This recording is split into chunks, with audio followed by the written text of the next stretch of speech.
Pay close attention. The news you're about to see is fulfilling Bible prophecy.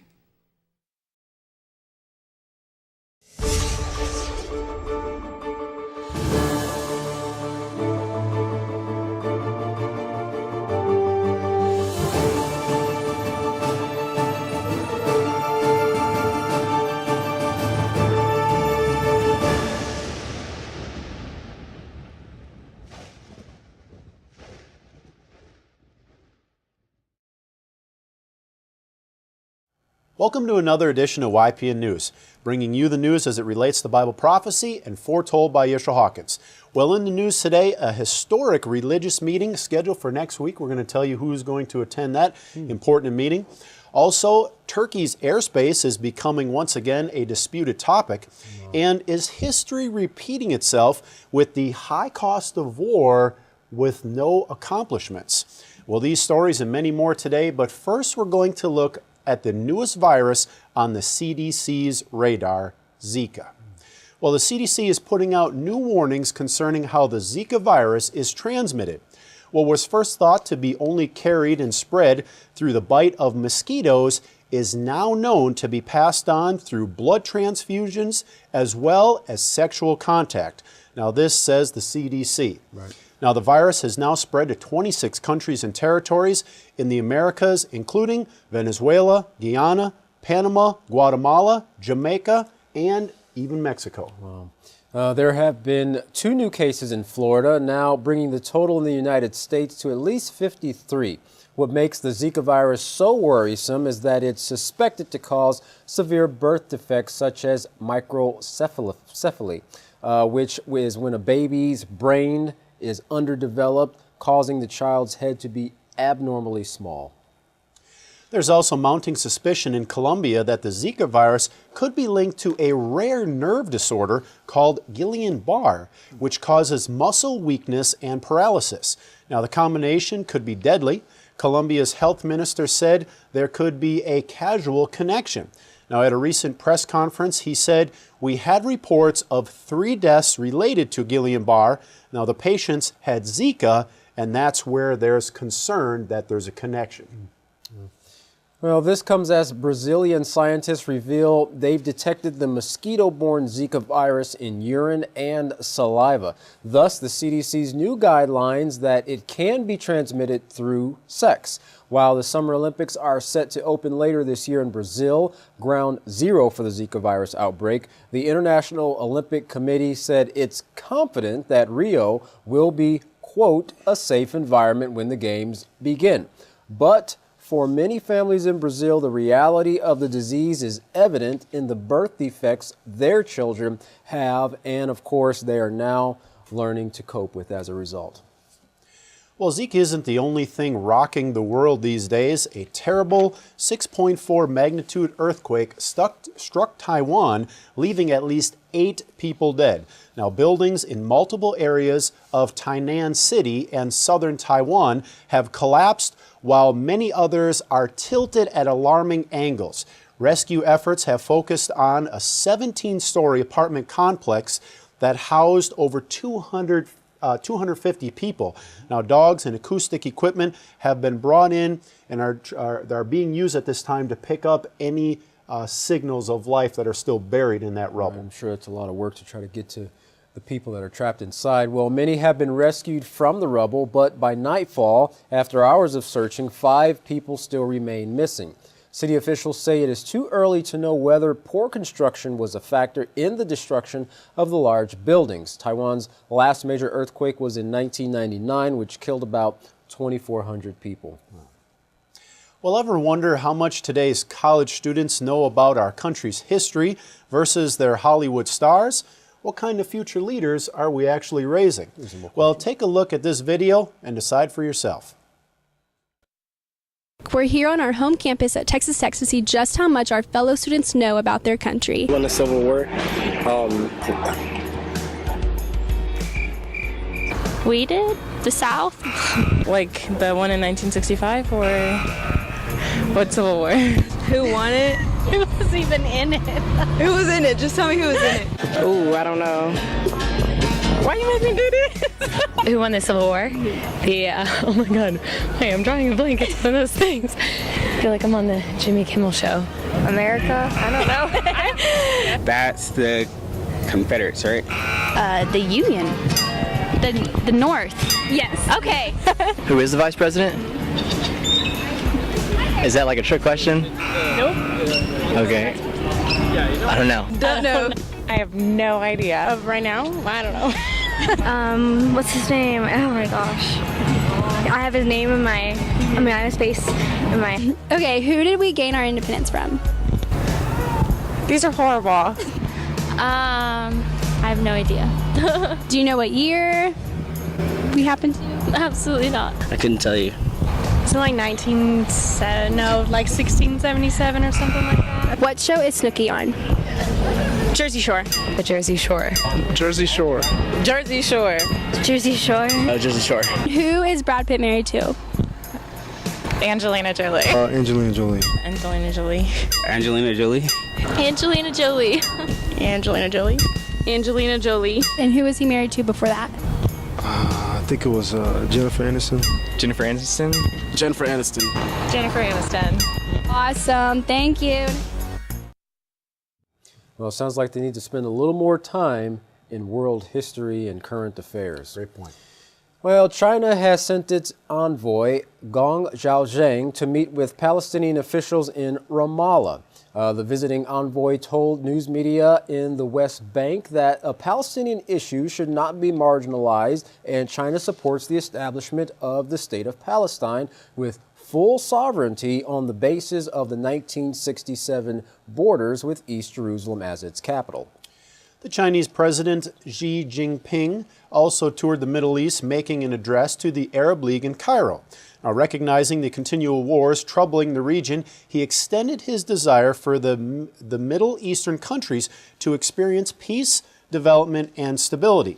President Xi also said that the Palestinian issue should not fall into oblivion because it is of great importance to the entire Middle East peace process. Now, he also encouraged the international community to push forward the peace talks and get them to start up again. They want them to resume. Right. Well, Envoy Gong said his president's visit could signal the beginning of a new era in relations between China and Palestine, as well as other countries in the region. To improve the well-being of the Palestinian people, Beijing promises to provide $7.53 million of grant money to the Palestinian side and support the solar power station that they have in its territories. Well, a historic meeting of two of Europe's largest Christian faiths is about to take place. Pope Francis, head of the Roman Catholic Church, and Patriarch Kirill, head of the Eastern Orthodox Church, plan to meet in Cuba for talks. Now, this could be a significant step towards healing a millennium-long rift between Christianity's Eastern and Western branches. Now, it's historic because it's the first meeting of its kind since the two disagreed on theology and biblical matters and split back in the 11th century, what was called the Great Schism. Well, talk about holding a grudge. Well, the talks also signify possibly moving forward a more accepting and inclusive atmosphere between the two churches, one in which the Russian Orthodox and Catholic churches can cooperate as equal partners on equal footing on a global level for the first time in 1,000 years. Well, Foreign Policy's Chief Hilarion on the Russian Orthodox Church, in a statement to RT, explained the need for the meeting between the two Christian religious powers. He said the situation in the Middle East, in northern and central Africa, and in other regions where extremists are perpetrating a genocide of Christians requires immediate action and even closer cooperation between Christian churches. So there's the reason they say they're getting together. Interesting. He continued, in this tragic situation, we need to put aside internal disagreements and pool efforts to save Christianity in the regions where it is subject to the most severe persecution. So this is a call for a united front in the Christian world. Father Federico Lombardi, a Vatican spokesman, also explained how this was an important first step in relations between the two churches and expressed another goal for the meeting when he said the Holy See and the Moscow Patriarchate hope that it will also be a sign of hope for all people of goodwill. Interesting. The Russian Orthodoxy has around 165 million followers of 250 million Orthodox Christians worldwide, and the Catholics, as we know, has over 1 billion followers at this time. Cuban President Raul Castro brokered the meeting, which will include several hours of private talks at Havana Airport, speeches, and the signing of a joint statement by Pope Francis and Patriarch Kirill. Well, from religion to politics, there was much talk this week among world leaders concerning the role of Russia in Syria. We now go to our chief correspondent, Larry McGee, on the story. Larry, what are the complaints? According to NATO heads, Russia's participation in the activities in Syria are negatively impacting peace talks in Geneva. NATO frontman Jens Stoltenberg commented that the intense Russian airstrikes in Syria, mainly targeting opposition groups, is undermining efforts to find a peaceful solution to the conflict. The NATO chief also voiced accusations that Russian aircraft had violated Turkish airspace and that its presence has worked to produce tensions in the region. Russia, of course, has denied those allegations, maintaining that none of its personnel have violated Turkish airspace along the Syrian border. Nonetheless, the president of Turkey asserts that the infringements have indeed taken place and is calling on Russian President Vladimir Putin to answer for it, framing the alleged incident as a violation of NATO airspace. The spokesperson for the Russian Defense Ministry is calling the accusation blatant propaganda, commenting further that Turkish radars have yet to produce evidence supporting such allegations. This is actually the second such incident to take place between the Mesopotamian nation and Russia, with the first episode having resulted in the downing of the Russian fighter jet. The one pilot to survive the incident, in an interview with reporters recently, stated that it was impossible, not even for a second, that he and the other pilot violated Turkish airspace. The latest flare-up is expected to further damage relations between the two nations, Moscow having already imposed economic sanctions against Turkey for the downing of its pilots in November. Russia suspects that the role of Turkey in the events consuming the Tigris and Euphrates region is due to turn up in the days ahead, with Russian military officials recently voicing suspicions that Turkey may be preparing for an invasion of Syria. The press secretary for the Russian Defense Ministry says that it has detected growing signs of stealth preparation by Turkish troops for military action in Syria, citing also the recent Turkish decision to disallow Russian aircraft flights in line with the Open Skies Treaty that permits participating countries to fly over each other's territories in order to observe borders and military deployments and so forth. Turkey is now refusing Moscow such opportunities for observation, and that, of course, is only serving to further fuel Russian suspicions. For YPN News, I'm Larry McGee. The time, Jeff. Back to you. Well, Russia is definitely becoming more involved in the activities in the Middle East region. The Kurdish minority in Syria says that Turkey is getting ready to extend its borders into Syria. Recently released video shows what they claim as the Turkish military building fortifications inside the Turkish border. Although the authenticity of the video can't be confirmed, plans to create a buffer zone between Turkey and Syria were reported on last summer. Local Kurdish people turned up to protest the intrusion by Turkey over the weekend. Russian Foreign Minister Sergei Lavrov said that Russia will press ahead with its campaign against terrorists in Syria. He said in a press conference, Russian airstrikes will not cease until we defeat terrorist organizations, and I don't see why these airstrikes should be stopped. He continued, "Since we began these strikes in September of last year, we set an example to the coalition led by the United States, whose activities against ISIL were not very impressive in the last year and a half since they started." Now, he also said that the U.S. campaign lacked legitimacy since it did not have the permission to use Iraq airspace for its missions in Syria. He spoke in Amman, and there he also discussed security issues in the Middle East, among other things. That's right. Russia has said that Saudi Arabia's troop deployment in Syria could be considered as a declaration of war. The head of the State Duma committee said Riyadh has to get official permission from the Syrian government before any military operation in the country. But unlike Russia, the U.S. has welcomed the offer to send Saudi ground troops into Syria, of course. Ashton Carter, U.S. Defense Secretary, is planning to discuss the details with his Saudi counterpart in Brussels next week. Saudi Arabia has said that it is ready to join the U.S.-led coalition against Daesh. Now, Damascus accuses Saudi Arabia, Turkey, and Qatar of arming anti-Syrian terror groups, including Daesh. Again, the U.S. is considering an intervention in a Middle Eastern country. They're saying that this is Libya all over again. What analysts are saying is that before U.S. intervention in these Middle Eastern countries, they were doing just fine. Before Iraq, there was no ISIL, no Al-Qaeda. There was none in Syria, and there certainly wasn't any in Gaddafi's Libya. Well, these interventions by the U.S. hasn't worked in the past, and the question is arising, asking, why do they, speaking of the United States, think it's going to work this time?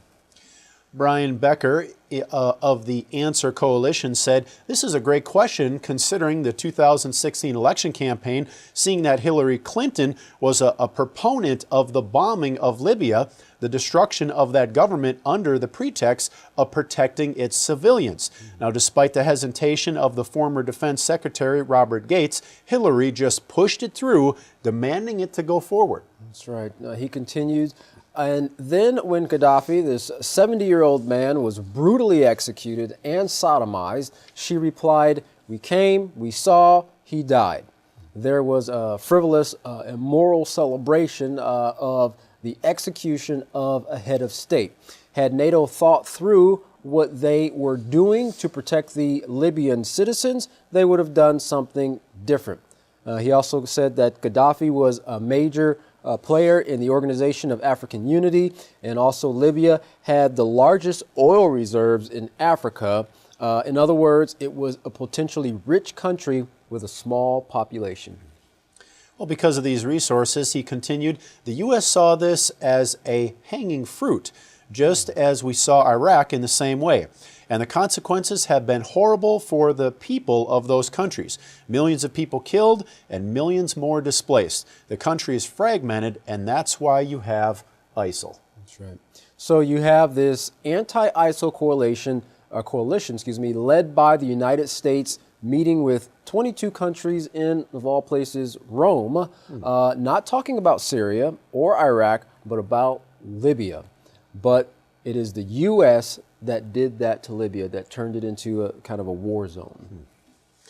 Well, Iranian President Hassan Rouhani said that his country will not slow down oil output, also saying that oil prices will not stay low for long as producers restore the market balance. He also said, oil prices, no ups and downs. This time, the price fell quickly. The recent fall has caused a situation in the market, and we know that after a sudden fall, there will be a rise again. So he's looking for it to go back up. That's right. And lastly, the UK church has been found to be paying compensation to alleged victims of child sexual abuse, but not accepting responsibility. So they're paying out that money, but not admitting it. Not admitting that there was any wrongdoing taking place there. A former primary school head teacher came forward 50 years after being abused to report the assault, and he was compensated by the church, which also refused any wrongdoing.